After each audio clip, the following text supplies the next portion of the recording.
Welcome to my channel smart book education. ముందుగా ఇంతకుముందు ప్రీవియస్గా చూసుకున్నట్లయితే 6వ తరగతికి సంబంధించిన సోషల్ కంటెంట్లో పటాల అధ్యయనం తయారీ అనేటువంటి టాపిక్ నుంచి క్వశ్చన్స్ అనేటువంటివి వచ్చినాయి. 2 or 3 క్వశ్చన్స్ ఖచ్చితంగా వస్తాయి.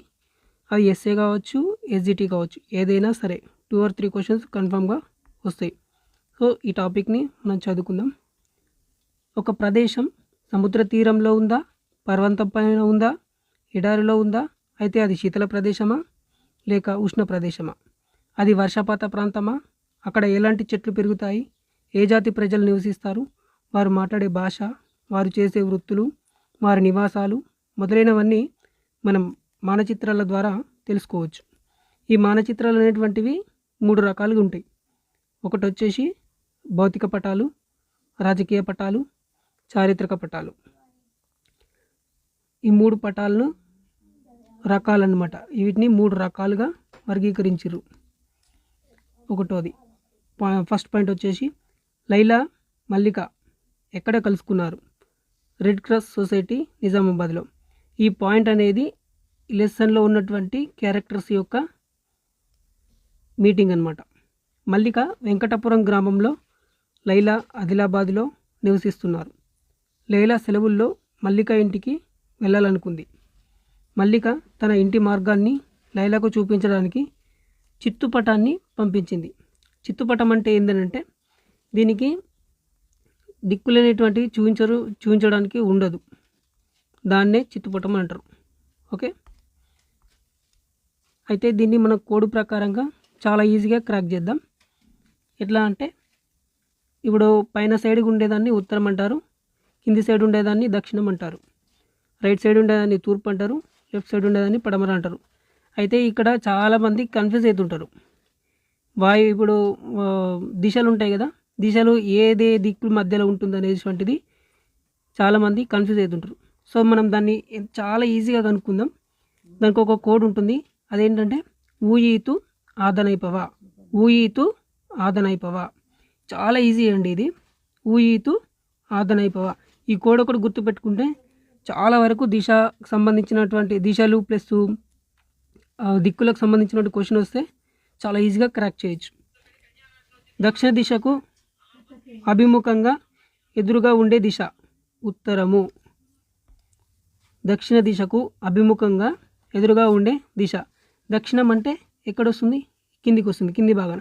దానికి అభిముఖం అంటే ఏంటంటే ఆపోజిట్. సో పైన వైపున ఏముంటుంది? ఉత్తరం అనేది ఉంటుంది. తూర్పు దిశకు అభిముఖంగా ఎదురుగా ఉండే దిశ పడమర. తూర్పు దిశకు అభిముఖంగా ఎదురుగా ఉండే దిశ పడమర. కొన్ని ప్రత్యేక సందర్భాలలో దక్షిణ దిశ పైకి ఉండే విధంగా లేదా ఎడమవైపు ఉండే విధంగా పటాలను తయారు చేస్తారు. ఇది అనేటువంటిది ఇంపార్టెంట్ పాయింట్ అండి. ఇక్కడ దక్షిణ దిశ పైకి ఉండే విధంగా లేదా ఎడమవైపు ఉండే విధంగా పటాలను తయారు చేస్తారు. కొన్ని సందర్భాలలో మాత్రమే అది. Okay, next point.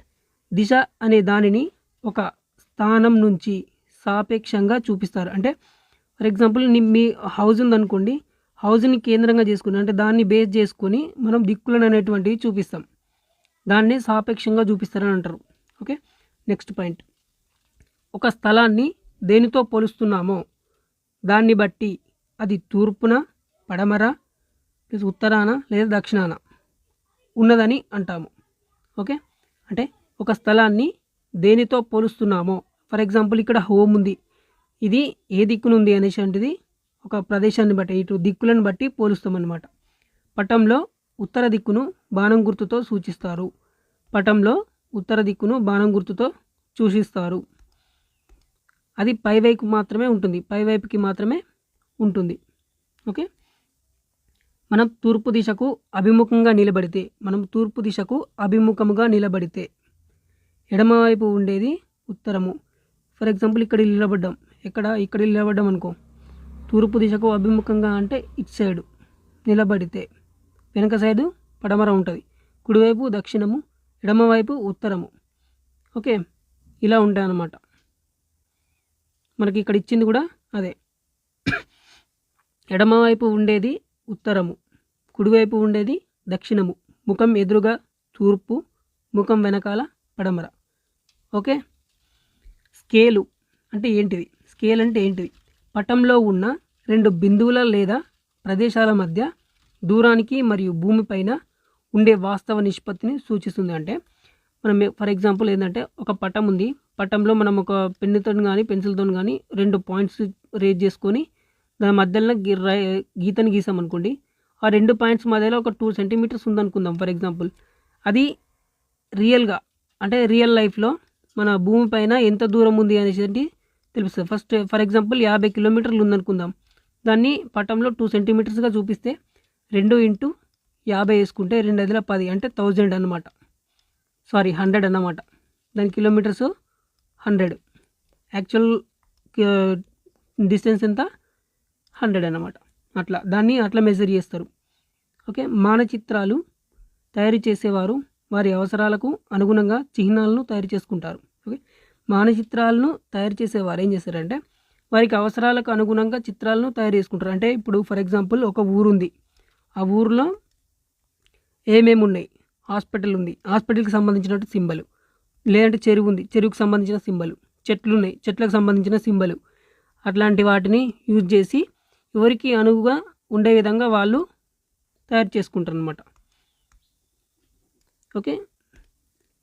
మనం కొన్ని సాధారణ చిహ్నాలను తరచుగా ఉపయోగిస్తుంటాం. వాటిని సాంప్రదాయక చిహ్నాలు అంటారు. అంటే ఇప్పుడు ఎవరికి తగ్గట్టుగా వాళ్ళని పెట్టుకుంటారని చెప్పినాం కదా చిహ్నాలు అనేటువంటివి. అలా కాకుండా యూనివర్సల్గా అంటే ఎప్పుడు చూసినా అవే పాయింట్స్ ఉంటాయి అండ్ అవే చిహ్నాలు ఉంటాయి. వాటిని ఏమంటారు అంటే సాంప్రదాయక చిహ్నాలు అంటారు. వాటిని ఏమంటారు? సాంప్రదాయక చిహ్నాలు అంటారు. ఓకే. నెక్స్ట్ పాయింట్ వచ్చేసి అయితే ఈ చిహ్నాలు ఎట్లాంటివి అనేసి ఒకసారి చూద్దాము.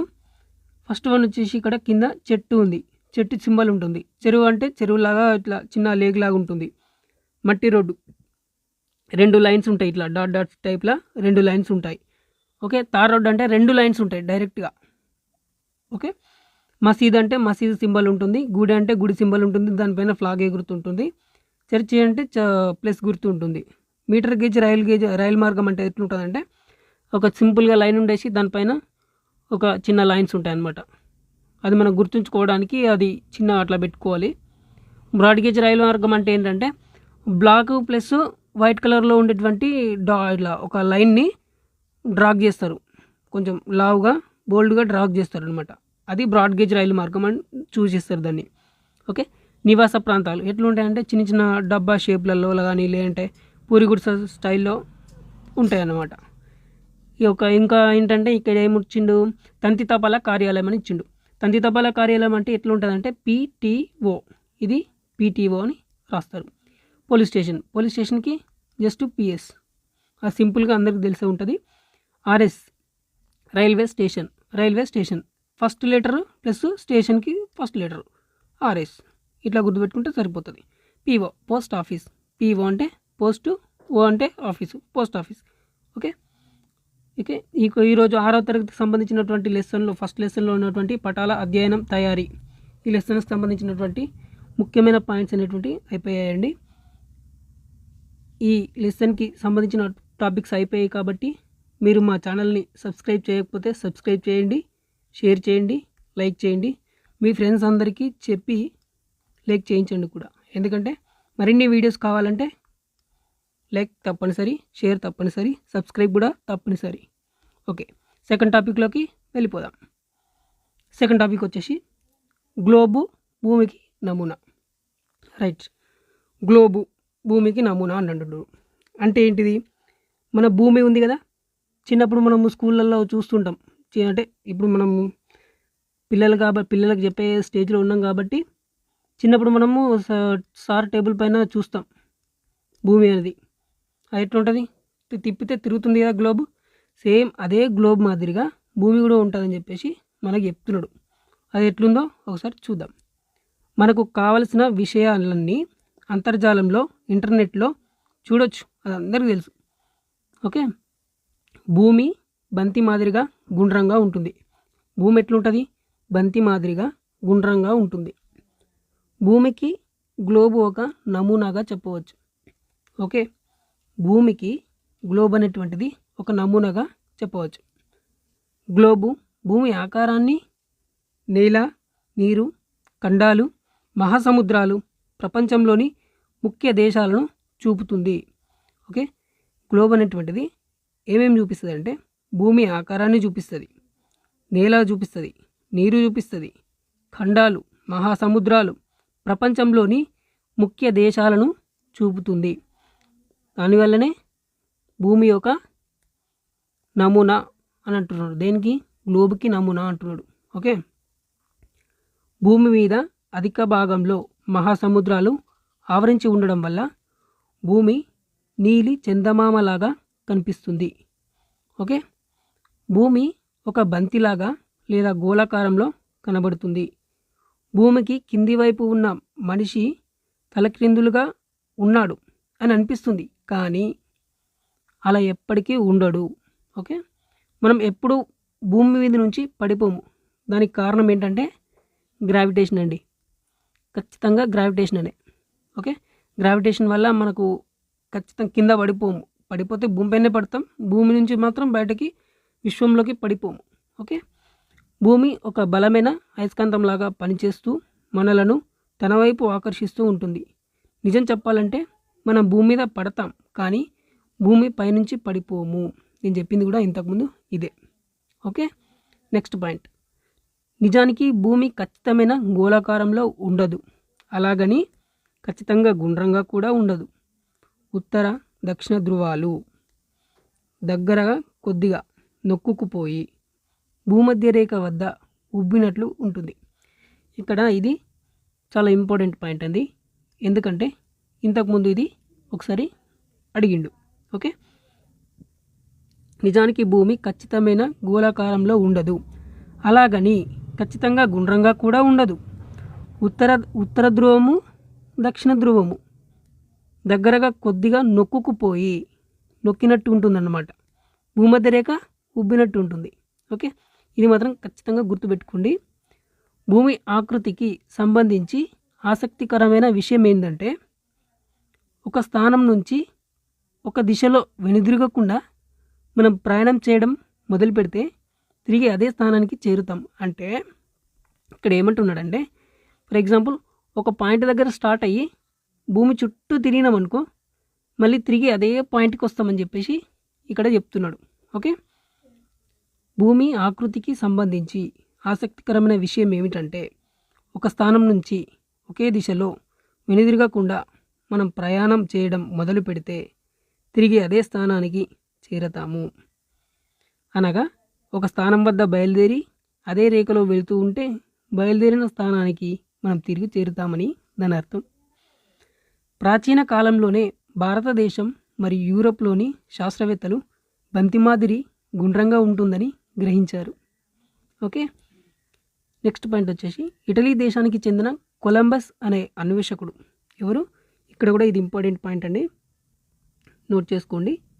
కొలంబస్ అనేటువంటి ఇటలీ దేశస్థుడు అన్వేషకుడు క్రీస్తు శకం 1492 ప్రాంతంలో భారతదేశాన్ని చేరుకోవాలని ప్రయత్నించిండు. ఓకే, మహాసముద్రాలు, ఖండాలు, సముద్రాలు, మహాసముద్రాలు వందల వేల కిలోమీటర్లు వ్యాపించి అంతులేని నీటితో కూడి ఉన్నాయి. మహాసముద్రాలు ఎట్లున్నాయంట అండి,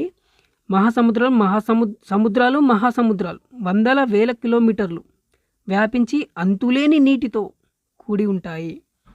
తెలుసు కదా, బ్లూ కలర్లో కనిపిస్తుంది అంతా కూడా వాటరే. మన భూమిపైన బ్లూ కలర్లో కనిపించేదంతా కూడా వాటరే. సో అది ఆ పాయింట్ అన్నమాట.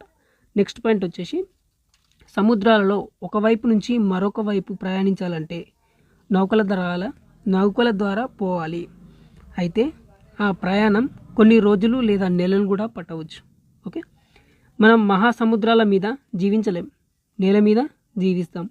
గ్లోబ్లో పెద్ద పెద్ద భూభాగాలను ఖండాలు అంటాం. ఓకే, గ్లోబ్లో పెద్ద పెద్ద భూభాగాలను ఏమంటామంటే ఖండాలు అంటాం. ఓకే, మొత్తం భూమిపై 7 ఖండాలు ఉన్నాయి. రీసెంట్గా ఒక 8వ ఖండం కూడా కనుక్కోబడిందండి. అది అంత పర్టికులర్గా నాకు అంత ఐడియా వస్తలేదు, కాకపోతే రీసెంట్గానే కనుగొనబడింది, ఒక 6 months బ్యాక్. ఓకే, ఉత్తర ధ్రువంలో గడ్డ కట్టిన మహాసముద్రం. ఇక్కడ ఇది ఇంకొక పాయింట్ అండి, చాలా ఇంపార్టెంట్. ఉత్తర ధ్రువంలో గడ్డ కట్టిన మహాసముద్రము ఆర్కిటిక్ మహాసముద్రము. ఆర్కిటిక్ మహాసముద్రము అంటే దక్షిణ ధ్రువంలో విపరీతంగా కురిసిన మంచుతో నిండి ఉంటుంది. దీనిని అంటార్కిటికా మంచు కవచం అంటారు. ఓకే, ఉత్తర ధ్రువంలోనేమో ఆర్కిటిక్ మహాసముద్రం ఉంటుంది. దక్షిణ ధ్రువంలోనేమో విపరీతంగా కురిసిన మంచుతోటి కప్పినటువంటి మంచు కవచం ఉంటుంది. ఇదేమో ఆర్కిటిక్, ఇదేమో అంటార్కిటికా మంచు కవచం. ఓకే, ఇది చాలా కన్ఫ్యూజ్ అవుతారండి, కొంచెం జాగ్రత్తగా గుర్తుపెట్టుకోండి. ఖండాలలో, దేశాలలో అన్ని గ్రామాలు, పట్టణాలు, నగరాలు ఉంటాయి. కొండలు, లోయలు, వ్యవసాయ భూములు, గనులు, పరిశ్రమలు మొదలైన వాటిని భూమిపైన చూడగలము. గ్లోబు మీద గల దిక్కులు. భూమి పడమటి నుంచి తూర్పునకు భ్రమణం చేస్తుంది. భూమి పడమటి నుంచి తూర్పుకు భ్రమణం చేస్తుంది. ధ్రువాలు భూమికి రెండు వైపులా ఉండే రెండు చుక్కలు. భూమి పడమటి నుంచి తూర్పునకు భ్రమణం చేస్తుంది. ధ్రువాలు భూమికి రెండు వైపులా ఉండే రెండు చుక్కలు. పై చుక్క నుంచి కింది చుక్కకు భూమి మధ్యలో గుండా ఒక రేఖను గీసినట్లు ఊహిస్తే దానినే అక్షం అంటాము. ఓకే, పై చుక్క నుండి అంటే భూమి పడమటి నుంచి తూర్పునకు భ్రమణం చేస్తుంది. ఇది కూడా చాలా ఇంపార్టెంట్ అండి, ఇది కూడా చాలా ఇంపార్టెంట్ పాయింట్. భూమి పడమటి నుంచి తూర్పునకు భ్రమణం చేస్తుంది అంటే పడమర నుంచి తూర్పుకు రొటేట్ అవుతుంది. ధ్రువాలు భూమికి రెండు వైపులా ఉండే రెండు చుక్కలు. ధ్రువాలు అనేటువంటివి భూమికి రెండు వైపులా ఉండే రెండు చుక్కలు. పై చుక్క నుంచి కింది చుక్కకు భూమి మధ్యలో గుండా ఒక రేఖను గీసినట్లు ఊహిస్తే దానినే అక్షం అంటారు. అంటే ఏం లేదండి, పై చుక్క ఇప్పుడు ఫర్ ఎగ్జాంపుల్ ఇదొక అక్షము, ఇదొక అక్షరం, ఇది ఉత్తర ధ్రువము, ఇది దక్షిణ ధ్రువము. దీని నుంచి పైనుంచి కిందికి గీస్తే ఇదొక అక్షం అంటారండి. ఓకే, అది గుర్తుపెట్టుకోండి. ఇక్కడ నుంచి కూడా చాలా పాయింట్స్ వచ్చాయి, చాలాసార్లు వచ్చింది. ఇది కూడా చాలా ఇంపార్టెంట్. ఈ డయాగ్రామ్స్ కూడా చాలా చాలా చాలా చాలా ఇంపార్టెంట్. ఎందుకనంటే ఇక్కడ మనకి డిగ్రీస్ ఉంటాయండి. ఈ డిగ్రీస్ని మనని అడుగుతాడు. ఏ రేఖ ఎన్ని డిగ్రీస్ ఉంది అని చెప్పేసి అడుగుతాడండి. అది నెక్స్ట్ క్లాస్లో ఉంటుంది, నేను దాని గురించి కూడా చెప్తాను. ఈ అక్షం చుట్టూ భూమి భ్రమణం చేస్తుంది అని చెప్పవచ్చు. ఓకే, ఏ అక్షం చుట్టూ? ఈ ఉత్తర ధ్రువము, దక్షిణ ధ్రువం ఉంటుంది కదా, ఈ మధ్య నుంచి లైన్ గీసాం కదా, ఈ అక్షం చుట్టూ భ్రమణం చేస్తుంది అంటే తిరుగుతుంది అని అర్థం. ఈ అక్షానికి ఉన్న రెండు చివరలను ధ్రువాలు అంటారు. భూమికి అడ్డంగా పడమర నుంచి తూర్పుకు గీచి ఉన్న ఊహారేఖలు. భూమికి అడ్డంగా అంటే పడమర నుండి తూర్పునకు గీచి ఉన్న ఊహారేఖలు ఏంటి? అక్షాంశాలు అంటారు. వాటిని ఏమంటారు? అక్షాంశాలు అంటారు. ఓకే, అక్షాంశాలు అంటారు. అక్షాంశాలలో పొడవైనది భూమధ్య రేఖ. అక్షాంశాలలో పొడవైనది ఏంటిదండి? భూమధ్య రేఖ. భూమధ్య రేఖ గ్లోబును రెండు సమాన భాగాలుగా చేస్తుంది. ఈ రెండు అర్ధ భాగాలను అర్ధగోళాలు అంటారు. ఈ రెండు భూమధ్య రేఖ రెండు గ్లోబును రెండు సమాన భాగాలుగా చేస్తుంది కదా, ఈ రెండు సమాన భాగాలు అనేటువంటివి భూమిని ఏం చేస్తాయంటే అర్ధగోళాలుగా చేస్తుంది, అంటే ఎగ్జాక్ట్గా కట్ చేస్తుంది అనమాట. ఉత్తరార్ధగోళంలో భూభాగం, దక్షిణార్ధగోళంలో జలభాగం ఎక్కువగా ఉంటుంది. ఓకే, ఉత్తరార్ధగోళంలో భూభాగము, దక్షిణార్ధగోళంలో జలభాగము ఎక్కువగా ఉంటుంది. ఓకే, రేఖాంశాల గురించి చూసుకుంటే ఒక ధ్రువం నుంచి వేరొక ధ్రువాన్ని నిలువుగా కలుపుతూ ఉండే రేఖలను రేఖాంశాలు అంటారు. ఓకే, అర్థమైందా? ఒక ధ్రువం నుండి రెండవ ధ్రువానికి అంటే ఉత్తర ధ్రువం నుండి దక్షిణ ధ్రువానికి నిలువుగా కలుపుతూ గీసే రేఖలని ఏమంటారంటే రేఖాంశాలు అంటారు. అక్షాంశాల వలె కాకుండా రేఖాంశాలు అన్నీ ఒకే పొడవును కలిగి ఉంటాయి. అక్షాంశాలు ఎంత పొడవును కలిగి ఉంటాయండి? ఒక భూమధ్య రేఖ మాత్రమే పెద్దగా ఉంటుంది, మిగతావన్నీ చిన్నగానే ఉంటాయి. ఒకదానికి ఒకటి చిన్నగా అవుతూ వెళ్తుంటుంది ఇలా. కానీ ఇవి అలా కాదు, మొత్తం అన్నీ ఒకే సైజులో ఉంటాయి. ఓకే, ఇది భూమి అండి, ఇవి రేఖలండి. ఓకే, అక్షాంశాల వలె కాకుండా రేఖాంశాలు అన్నీ ఒకే పొడవును కలిగి ఉంటాయి. 2 ముఖ్యమైన రేఖాంశాలు ఉన్నాయి. అవి ఏంటో చూద్దాం. ఫస్ట్ వన్, 2 ముఖ్యమైన రేఖాంశాలు అంటున్నాడు. ఇక్కడ అక్షాంశాలు కాదండి, ఇక్కడ కూడా కన్ఫ్యూజ్ అవుతారు చాలామంది. రేఖాంశాలు ఉంటాయి. ఓకే, ఫస్ట్ వన్ గ్రీనిచ్ రేఖాంశం, దీనినే 0 రేఖాంశం అని కూడా అంటారండి. ఏమంటారు? గ్రీనిచ్ రేఖాంశం, దీనినే 0 డిగ్రీస్ రేఖాంశం అని కూడా అంటారు. ఓకే, రెండవది వచ్చేసి అంతర్జాతీయ దినరేఖ, దీనిని 180 డిగ్రీల తూర్పు పశ్చిమ రేఖాంశం. అంటే ఇది ఎట్లా అంటే వెనక వైపు కానీ ముంగడ వైపు కానీ అది ఎక్కడ ఉంటుందో మనకు అంత ఐడియా ఉండదు కదా, ఇది మనం ఊహించుకునేవి కాబట్టి ఊహించుకొని చెప్పుకుందాం. ఓకే, 180 డిగ్రీలు, ఇది వెనక వైపు అయినా కావచ్చు, ముందు వైపు అయినా కావచ్చు. తూర్పు పడమర రేఖాంశం అంటే ఒకసారి తూర్పు వైపు అనిపిస్తుంది, ఒకసారి పడమర వైపు అనిపిస్తుంది. అంటే ఏంటంటే దీన్నే తూర్పు వైపుకు కౌంట్ చేస్తారు, దీన్నే పడమర వైపుకు కూడా కౌంట్ చేస్తారు. అందుకే దీని స్పెషాలిటీ ఏంటంటే దీన్నే అంతర్జాతీయ దినరేఖ అంటారు. ఓకే, దీని స్పెషాలిటీయే అది, అందుకోసమే ఇక్కడ మెన్షన్ చేసుకుంటున్నాం మనం, ఇంపార్టెంట్ అని చెప్పి. ఓకే,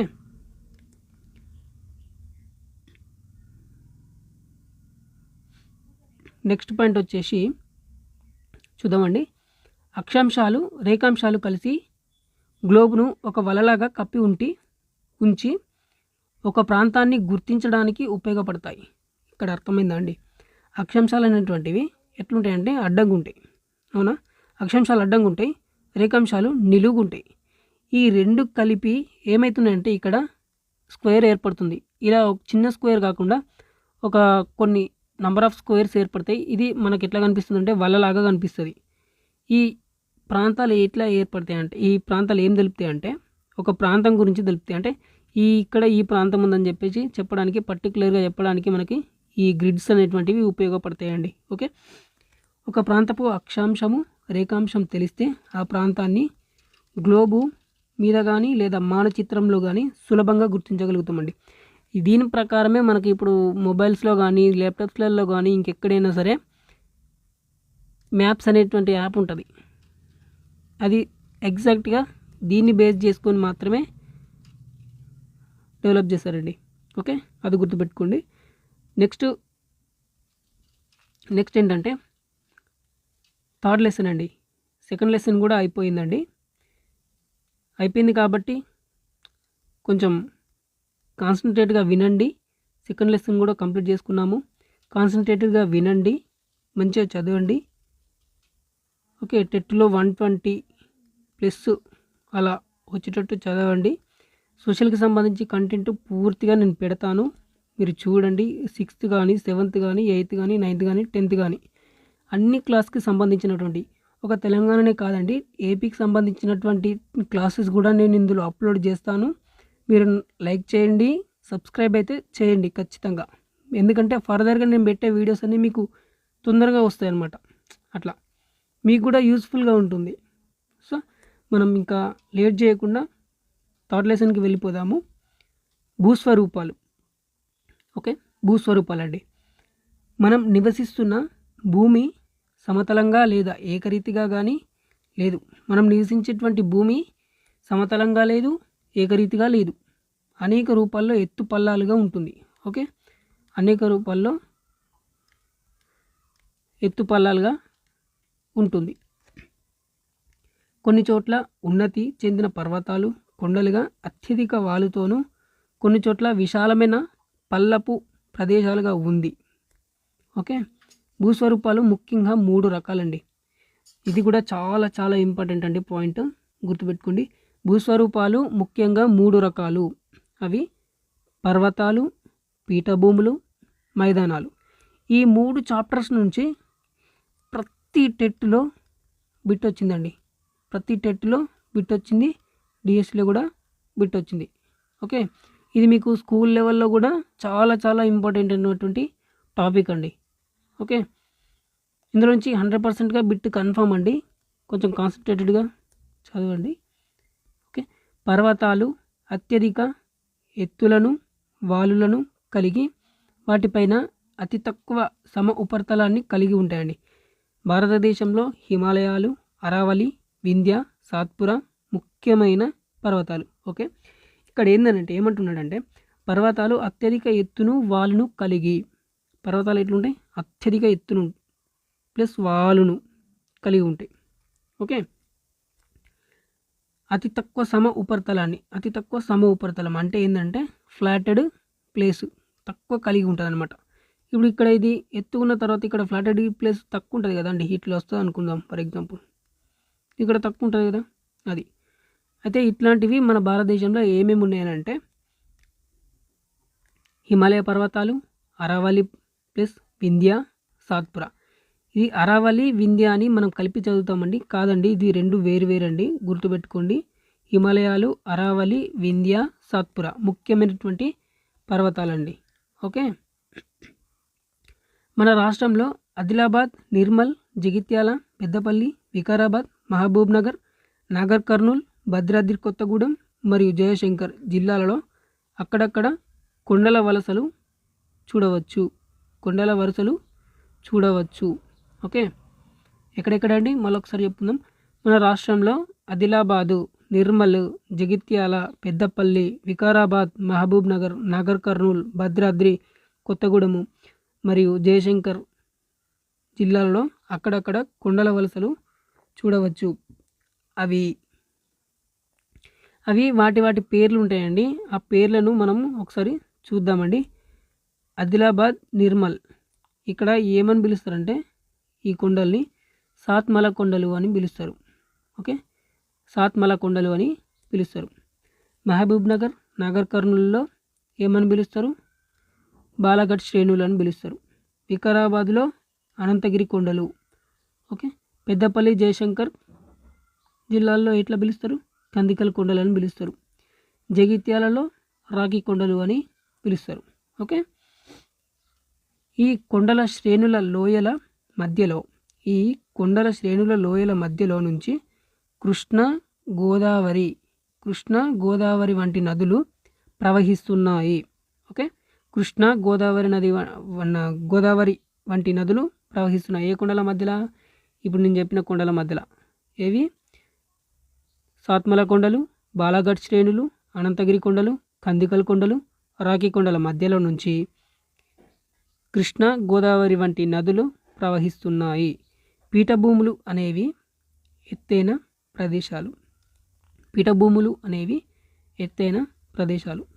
పీఠభూములు విశాలమైన ఉపరితలాన్ని కలిగి ఉంటాయి.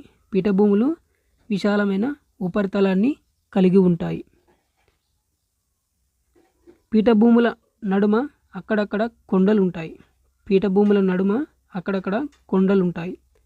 పీఠభూములు పర్వతాల వలె కాకుండా స్వల్ప అసమాన ఎత్తులను, పల్లాలను కలిగి ఉంటాయి. స్వల్ప అసమాన ఎత్తులను అంటే ఇవి పర్వతాలలా కాకుండా ఇట్లా ఎత్తు పల్లాలుగా కాకుండా ఇవి ఇట్లా ఉంటాయి అన్నమాట, జస్ట్ స్మాల్గా. ఓకే, భారతదేశంలోని అతిపెద్ద పీఠభూమి దక్కన్ పీఠభూమి అండి. భారతదేశంలో అతిపెద్ద పీఠభూమి ఏంటిది, దక్కన్ పీఠభూమి. భారతదేశంలోని అతిపెద్ద పీఠభూమి దక్కన్ పీఠభూమి. భారతదేశంలో దక్కన్ పీఠభూమికి పశ్చిమంగా ఎత్తైన వాలుతో కూడిన ప్రాంతాన్ని పశ్చిమ కనుమలు అంటారు. భారతదేశంలో దక్కన్ పీఠభూమికి పశ్చిమంగా ఎత్తైన వాలుతో కూడిన ప్రాంతాన్ని పశ్చిమ కనుమలు అంటారు. ఓకే, తెలంగాణలోని అధిక ప్రాంతం ఈ పీఠభూములలో కూడి ఉంది.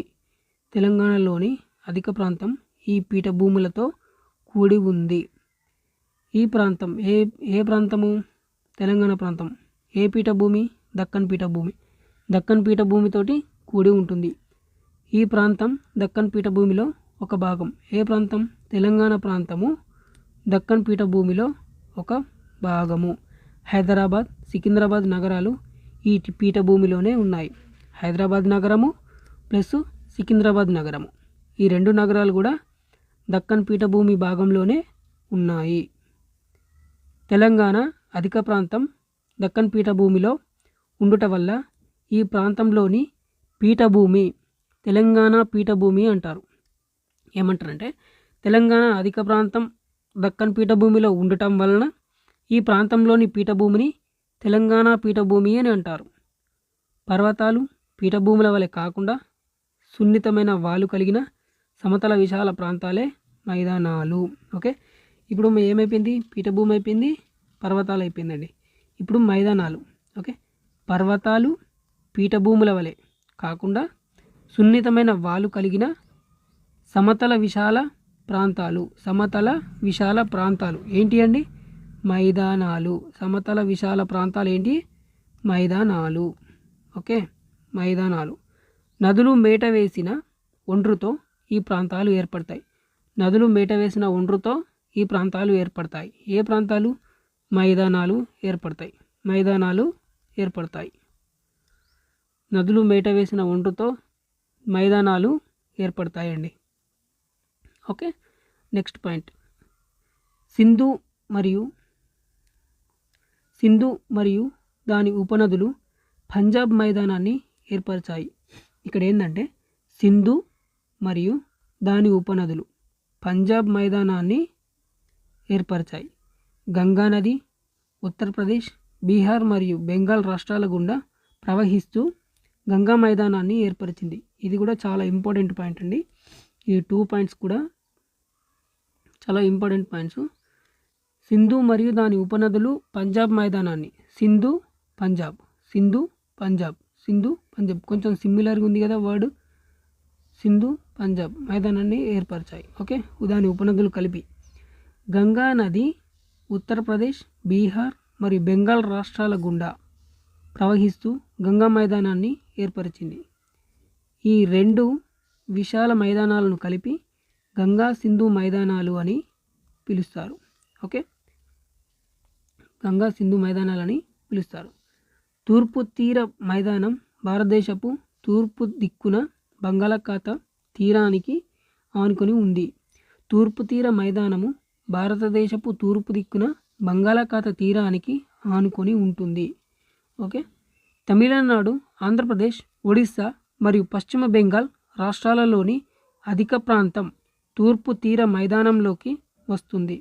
తమిళనాడు, ఆంధ్రప్రదేశ్, ఒడిస్సా మరియు పశ్చిమ బెంగాల్ రాష్ట్రాలలోని అధిక ప్రాంతము తూర్పు తీర మైదానంలోనికి వస్తుంది. ఓకే, తూర్పు తీర మైదానం అంటే ఏం లేదండి. తూర్పు తీర మైదానం అంటే ఏం లేదు. ఇది భారతదేశం అనుకుంటే ఇదంతా తూర్పు తీర మైదానం అవుతుంది. ఓకే, భారతదేశానికి పశ్చిమ తీర మైదానం ఉంటుంది. ఇది పశ్చిమం కాబట్టి పశ్చిమ తీర మైదానం అంటారు దీన్ని. ఓకే, భూ ఉపరితల స్వరూపాలైన పర్వతాలు, పీఠభూములు, మైదానాలు మొదలైన వాటిని నైసర్గిక లక్షణాలు అంటారు. భూ ఉపరితల స్వరూపాలైన పర్వతాలు, పీఠభూములు, మైదానాలు మొదలైన వాటిని నైసర్గిక లక్షణాలు అంటారు. తెలంగాణ రాష్ట్రం వివిధ నైసర్గిక స్వరూపాలను కలిగి ఉంది. తెలంగాణ రాష్ట్రము వివిధ నైసర్గిక స్వరూపాలను కలిగి ఉంది. మన రాష్ట్రంలో పశ్చిమాన, దిగువన తెలంగాణ పీఠభూమి ఉంది. మన రాష్ట్రంలో పశ్చిమాన, ఎగువ తెలంగాణ పీఠభూమి ఉంది. గోదావరి, కృష్ణా నదులు ఈ పీఠభూమి గుండా తూర్పు వైపుకు ప్రవహిస్తాయి. మన తెలంగాణలో ప్రవహించేటువంటి నదులు ఏంటి అండి? గోదావరి, కృష్ణ. ఓకే, గోదావరి, కృష్ణా నదులు మన తెలంగాణలో ప్రవహిస్తాయండి. ఈ పీఠభూములు తూర్పు వైపుకు మాత్రమే ప్రవహిస్తాయి. ఎందుకంటే తూర్పు వైపుకు వాల్ ఉంటుంది కాబట్టి తూర్పు వైపుకు ప్రవహిస్తాయి. మిగిలిన ప్రాంతాన్ని దిగువ తెలంగాణ పీఠభూమి అంటారు.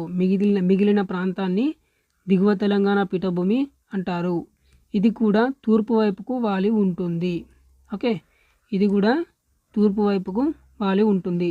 జంట నగరాలైన హైదరాబాదు, సికింద్రాబాదు నగరాలు, సంగారెడ్డి, మహబూబ్ నగర్, నల్గొండ పట్టణాలు ఎగువ తెలంగాణ పీఠభూమిలో ఉండగా వరంగల్, కరీంనగర్ పట్టణాలు దిగువ తెలంగాణ పీఠభూమిలోకి వస్తాయి. ఇక్కడ ఇది కూడా చాలా ఇంపార్టెంట్ అండి. మొన్న రీసెంట్గా ఈ పాయింట్ నుండి క్వశ్చన్ అడిగిండండి, గుర్తుపెట్టుకోండి. ఎట్లా అడిగిండంటే అది మ్యాచింగ్ మన జతపరచడము టైప్ అడిగిండండి. ఇది చాలా గుర్తుపెట్టుకోండి, చాలా చాలా ఇంపార్టెంట్. అది ఏ పాయింట్ అడిగిందంటే ఇది అడిగిండండి. ఇది అడిగిండు. హైదరాబాదు, సికింద్రాబాద్ అనే నగరాలు ఎగువ తెలంగాణ పీఠభూమిలో కిందికి వస్తాయా, దిగువ తెలంగాణ పీఠభూమిలో కిందికి వస్తాయా అని చెప్పేసి స్టేట్మెంట్స్ ఇచ్చి ఇది రైట్ ఆర్ రాంగ్ అని చెప్పేసి అడిగిండండి. ఇది ఒకసారి మీరు చూసుకోండి. ఇంకోటి ఏంటంటే మనకు వరంగల్, కరీంనగర్ ఈ రెండు గుర్తుపెట్టుకుంటే ఆటోమేటిక్గా మిగతావన్నీ గుర్తుండిపోతాయండి. ఓకే, వరంగల్, కరీంనగర్ పట్టణాలు దిగువ తెలంగాణ పీఠభూమిలోనికి వస్తాయి. Okay, next delta. డెల్టా మన రాష్ట్రంలో ప్రవహించే నదులలో గోదావరి, కృష్ణా నదులు ముఖ్యమైనవి. మన రాష్ట్రంలో ప్రవహించే నదులలో గోదావరి, కృష్ణా నదులు ముఖ్యమైనవి. ఈ రెండు నదులు పశ్చిమ కనుమల నుంచి ప్రవహించి తూర్పు వైపు ఉన్న బంగాళాఖాతంలో కలుస్తాయి. ఎక్కడ కలుస్తాయండి? తూర్పు వైపు ఉన్నటువంటి బంగాళాఖాతంలో కలుస్తాయి. గోదావరి నది నిర్మల్ జిల్లా బాసర వద్ద తెలంగాణలో ప్రవేశిస్తుంది. ఓకే, గోదావరి, కృష్ణ నదులు తెలంగాణ పీఠభూమిలోని అనేక చిన్న నదులను తమతో కలుపుకొని పెద్ద డెల్టా ప్రాంతాన్ని ఏర్పరిచి బంగాళాఖాతంలో కలుస్తాయి. ఓకే, మళ్ళొకసారి చూద్దామండి. గోదావరి నది నిర్మల్ జిల్లా బాసర వద్ద తెలంగాణలో ప్రవేశిస్తుందండి. గోదావరి, కృష్ణా నదులు తెలంగాణ పీఠభూమిలోని అనేక చిన్న నదులను తమతో కలుపుకొని పెద్ద డెల్టా ప్రాంతాన్ని ఏర్పరిచి బంగాళాఖాతంలో కలుస్తాయి. ఓకే, ఈ నదుల ప్రవాహం వల్ల పెద్ద డెల్టా ప్రాంతము ఏర్పడుతుంది. ఈ రకంగా తీర మైదాన ప్రాంతంలో ఏర్పడిన రెండు త్రిభుజాకార డెల్టాలు ఉన్నాయి. ఎక్కడ? ఈ నదుల ప్రవాహం వల్ల పెద్ద డెల్టా ప్రాంతం ఏర్పడుతుంది. ఈ రకంగా తీర మైదాన ప్రాంతంలో ఏర్పడిన రెండు త్రిభుజాకార డెల్టాలు ఉన్నాయి అని చెప్తున్నాడు ఇక్కడ. ఓకే, సముద్రంలో కలిసే ముందు నది అనేక చిన్న పాయలుగా విడిపోతుంది. అయితే ఆ పాయల మధ్య భాగంలో ఇసుక, మెత్తటి మట్టి మేటలుగా ఏర్పడి డెల్టాలుగా ఏర్పడతాయి. ఓకే, ఇసుక మెత్తటి మట్టి మేటలుగా ఏర్పడి డెల్టాలుగా ఏర్పడతాయి. సాధారణంగా డెల్టాలు త్రిభుజాకారంగా ఏర్పడతాయి. Okay, next point. ప్రతి సంవత్సరము వచ్చే వరదలతో కొట్టుకొని వచ్చే ఒండ్రు అంటే హ్యూమస్ అంటే ఏంటంటే ఒండ్రు అంటే ఎట్లా అంటే ఒండ్రు అంటే ఏంటంటే హ్యూమస్ అంటారు. అదే హ్యూమస్ అంటే ఏంటిదంటే ఆకులు, చెట్లు మొదలగు కుళ్ళిపోగా ఏర్పడిన దాన్నే ఒండ్రు అంటాము. దాన్నే హ్యూమస్ అని కూడా అంటాము. ఓకే, మేటలుగా ఏర్పడుతుంది. ఏది? ప్రతి సంవత్సరం వచ్చే వరదలతోటి కొట్టుకొని వచ్చేటువంటి ఒండ్రు హ్యూమస్ ఆకులు, చెట్లు మొదలగు కుళ్ళిపోగా ఏర్పడిన వాటినే హ్యూమస్ అంటారు. ఇదే మేటలుగా ఏర్పడుతుంది. కావున ఇక్కడి భూములు ఎంతో సారవంతంగా ఉంటాయి. ఎందుకంటే ఎక్కడి నుంచో వస్తుంది కాబట్టి అందులో చాలా సారం ఉంటుందండి. So next point. పశ్చిమ కనుమలలోని మహాబలేశ్వరం వద్ద కృష్ణానది పుట్టింది. ఇది ఇంపార్టెంట్ అండి. ఇంతకుముందు కూడా ఒకసారి అడిగిండండి. పశ్చిమ కనుమలలోని మహాబలేశ్వరం వద్ద కృష్ణానది పుట్టింది. ఓకే, నెక్స్ట్ పాయింట్ అండి. ఈ నది ఎన్నో చిన్న నదులను కలుపుకొని బంగాళాఖాతంలో కలుస్తుంది. ఈ నది ఎన్నో చిన్న నదులను కలుపుకొని బంగాళాఖాతంలో కలుస్తుంది. ఓకే, ఈ నది చిన్న నదులను కలుపుకొని బంగాళాఖాతంలో కలుస్తుంది. ఏ నది అండి? ఇక్కడ ఉంటుందిగా,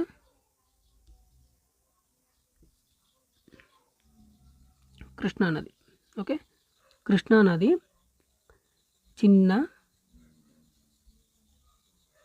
ఎన్నో చిన్న నదులను కలుపుకొని బంగాళాఖాతంలో కలుస్తుంది.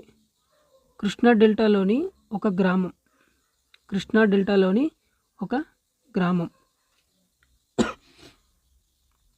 పెనుమకూరు. ఓకే, కృష్ణా డెల్టాలోని ఒక గ్రామము పెనుమకూరు. ఉయ్యూరు నుండి 3 కిలోమీటర్లు ప్రయాణించిన తర్వాత బందరు కాలువను దాటి పెనుమకూరు గ్రామాన్ని చేరుకోవచ్చు. ఉయ్యూరు నుంచి 3 కిలోమీటర్లు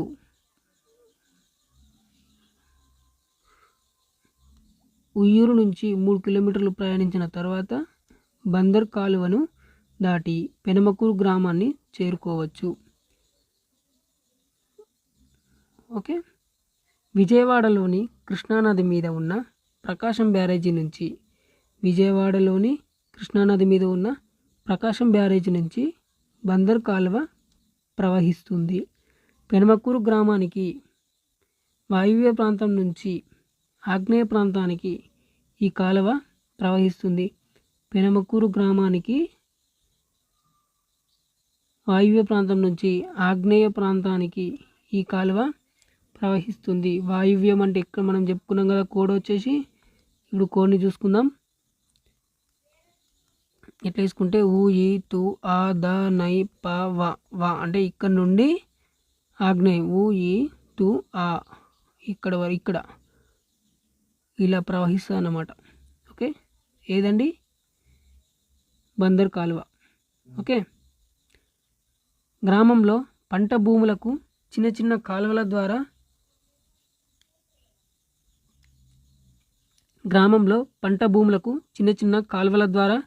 బందర్ కాలువ నీళ్లు పంపిణీ చేస్తారు. పెనమకూరు గ్రామం బందర్ కాలువకు కృష్ణానదికి కొన్ని కిలోమీటర్ల దూరంగా గ్రామానికి పశ్చిమాన ప్రవహించే మధ్యన ఉంది. ఓకే. కాలువకు ఏది? పెనమకూరు గ్రామము బందర్ కాలువకు కృష్ణానదికి ప్లస్ కృష్ణానదికి బందర్ కాలువకు కృష్ణానదికి కొన్ని కిలోమీటర్ల దూరంగా గ్రామానికి పశ్చిమాన ప్రవహించే మధ్యన ఉంది. ఈ గ్రామానికి పశ్చిమ దిశలో కృష్ణానది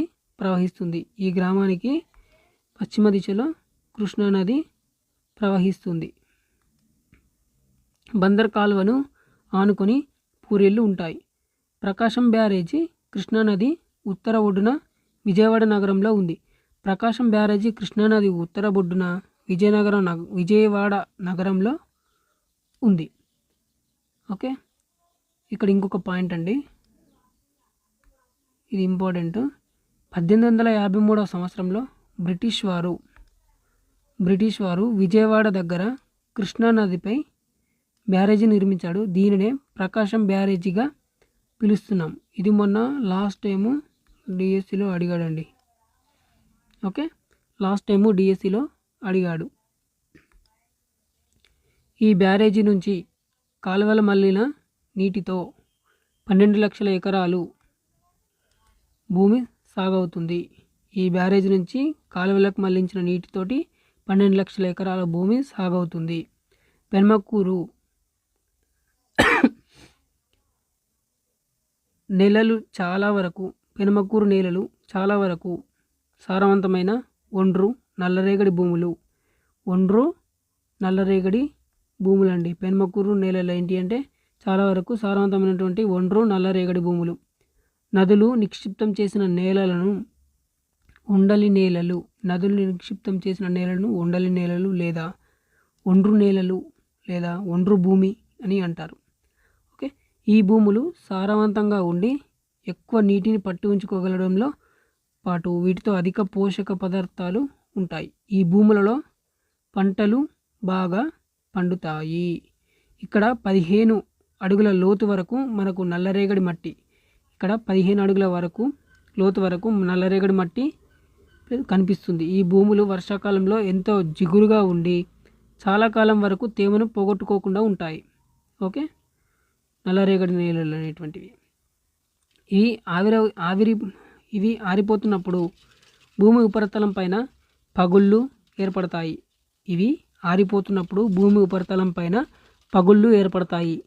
ఈ పగుళ్ళ వల్ల భూ ఉపరితలం పైన ఉన్న మట్టి రాలి పగుళ్ళలో చేరుతుంది. దీన్ని ఏమంటారంటే, ఇప్పుడు మళ్ళీ ఒకసారి చెప్తాను నేను. ఇది ఆరిపోతున్నప్పుడు భూమి ఉపరితలం పైన ఉన్న పగుళ్ళు ఏర్పడతాయి. ఓకే. ఈ భూమి ఆరిపోయేటప్పుడు ఏమవుతుందండి? పగుళ్ళు అనేటువంటివి ఏర్పడతాయి. ఈ పగుళ్ళు భూ ఉపరితలం పైన ఉన్నటువంటి మట్టి రాలి ఆ పగుళ్ళలోనే చేరుతుంది. ఓకే. దీనిని ఏమంటారంటే సెల్ఫ్ ప్లవింగ్, స్వయంగా మట్టి మార్పిడి అంటాము. ఓకే. ఈ ప్రాంతంలో భూములు ఎల్లప్పుడూ సారవంతంగా ఉండటానికి ఇది ముఖ్య కారణము. ఈ కారణం ఏంటంటే ఇది చాలా చాలా ఇంపార్టెంట్ పాయింట్ అండి. లాస్ట్ టైం ఇందులో ఇది కూడా అడిగాడండి, ఇంతకుముందు టెట్లలో ఇది కూడా అడిగాడు. దీనినే సెల్ఫ్ లవింగ్ అంటారు. దేనిని? భూమి ఉపరితలం పైన పగులు ఏర్పడతాయి. ఈ పగుళ్ళ వల్ల భూ ఉపరితలం పైనున్న మట్టి రాలి పగుళ్ళలో చేరుతుంది. దీనినే సెల్ఫ్ ప్లవింగ్ అంటారు. స్వయంగా మట్టి మార్పిడి అంటాము. ఈ ప్రాంతంలోని భూములు ఎల్లప్పుడూ సారవంతంగా ఉండడానికి ఈ సెల్ఫ్ ప్లవింగ్ అనేటువంటిది ముఖ్యమైనటువంటి కారణము. ఓకే. నదికి దగ్గరగా పశ్చిమ దక్షిణ భాగంలో ఉన్న గ్రామాల్లోని కొన్ని ప్రాంతాలలో ఇసుక భూములు ఉన్నాయి. నదికి దగ్గరగా పశ్చిమ దక్షిణ భాగంలో ఉన్న గ్రామంలోని కొన్ని ప్రాంతాల్లో ఇసుక భూములు ఉన్నాయి. ఓకే. ఈ ప్రాంతంలోని ఎక్కువ భూప్రాంతం సారవంతమైనది కావడం వల్ల నీరు సమృద్ధిగా లభిస్తే సంవత్సరానికి 2-3 పంటలు కూడా పండించవచ్చు. ఓకే. ఈ ప్రాంతంలో ఎక్కువ భూప్రాంతము సారవంతమైనది ఉండడం వల్ల ఏమవుతుందంటే నీరు సమృద్ధిగా లభిస్తుంది. దానివల్ల 2 కాదు 3 కాదు 4 పంటలైనా కూడా తీయడానికి అవకాశము ఉంటుంది. రైట్. సాగునీరు, వర్షపాతం. నెక్స్ట్ వచ్చేసి ఈ ప్రాంతంలో ఇది ఇంపార్టెంట్ అండి. ఇక్కడ కూడా ఈ ప్రాంతంలో జూన్ నుండి అక్టోబర్ వరకు నైరుతి ఋతుపవనాల వల్ల ఎక్కువ వర్షపాతం నమోదవుతుంది. మన తెలంగాణలో ఎలా అంటే జూన్ నుంచి అక్టోబర్ వరకు నైరుతి ఋతుపవనాల వల్ల ఏర్పడ్డ వర్షపాతము ఎక్కువగా ఉంటుంది. ఓకే. నవంబర్ నుంచి మే వరకు స్వల్ప వర్షం కురుస్తుంది. నవంబర్ నుంచి మే వరకు స్వల్ప వర్షము కురుస్తుంది. అనుకూలంగా ఉండే ఉష్ణోగ్రతల వల్ల సంవత్సరం అంతా పంటలు పండించవచ్చు. అక్టోబర్ తర్వాత వర్షాలు లేనందున పంటలకు కావలసిన నీరు కాలువలు, చెరువుల ద్వారా, బావి లేదా బోరు బావుల ద్వారా నీటిని ఉపయోగిస్తారు. ఓకే. గ్రామానికి తూర్పు వైపున కాలువలకు దగ్గరగా ఉన్న పల్లపు భూములు సులభంగా కాలువల నీటితో సాగు చేస్తారు. గ్రామానికి తూర్పు వైపున కాలువలకు దగ్గరగా ఉన్న పల్లపు భూములు సులభంగా కాలువల నీటితో సాగు చేస్తున్నారు. పశ్చిమ ఉత్తరం వైపున ఉన్న భూములు చాలా మెరకగా ఉండి కాలువల ద్వారా వ్యవసాయం చేయడానికి అనుకూలంగా లేవు. ఓకే. ఇలాంటి ప్రాంతాలలో రైతులు బోరుబావులను ఉపయోగిస్తున్నారు. పెనమకూరు గ్రామం కృష్ణానదికి దగ్గరగా ఉండడం వల్ల 15 నుంచి 25 అడుగుల లోతు వరకు తవ్వగానే నీరు అనేటువంటిది వస్తుంది. ఇది కూడా ఇంపార్టెంట్ పాయింట్ అండి. కాబట్టి ఇక్కడ బోరుబావి తవ్వడానికి తక్కువ ఖర్చు అనేటువంటిది అవుతుంది. ఈ ప్రాంతం అంతా విద్యుదీకరణ జరిగి ఉండడం వల్ల బోరుబావులు నీట మునిగి ఉండే మెర్సిబుల్స్ మోటార్లతో పనిచేస్తున్నాయి. అందువల్ల తీర మైదాన ప్రాంతంలో ఎక్కువ నీరు ఉంటుంది.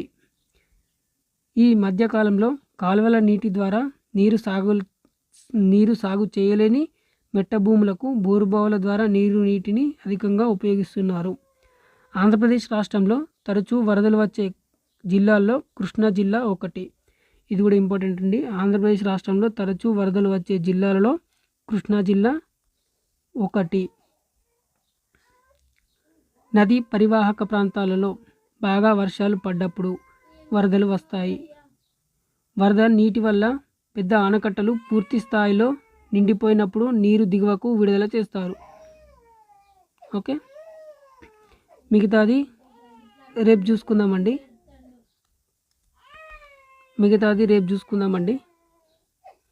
ఇంతటితో క్లాస్ ఆపేసి రేపు చూసుకుందాము. రేపు ఇక్కడ నుండే కంటిన్యూ చేద్దామండి. సో సబ్స్క్రైబ్ చేయండి. మీకు చాలా ఉపయోగపడేటువంటి వీడియోలు అయితే చేస్తాను. ఖచ్చితంగా సబ్స్క్రైబ్ చేయండి. నాకు సపోర్ట్గా ఉంటే ఇలాంటి వీడియోసే కాదు ఇంకా చాలా చాలా మంచి వీడియోస్ని మీ ముందుకు తీసుకొస్తాను.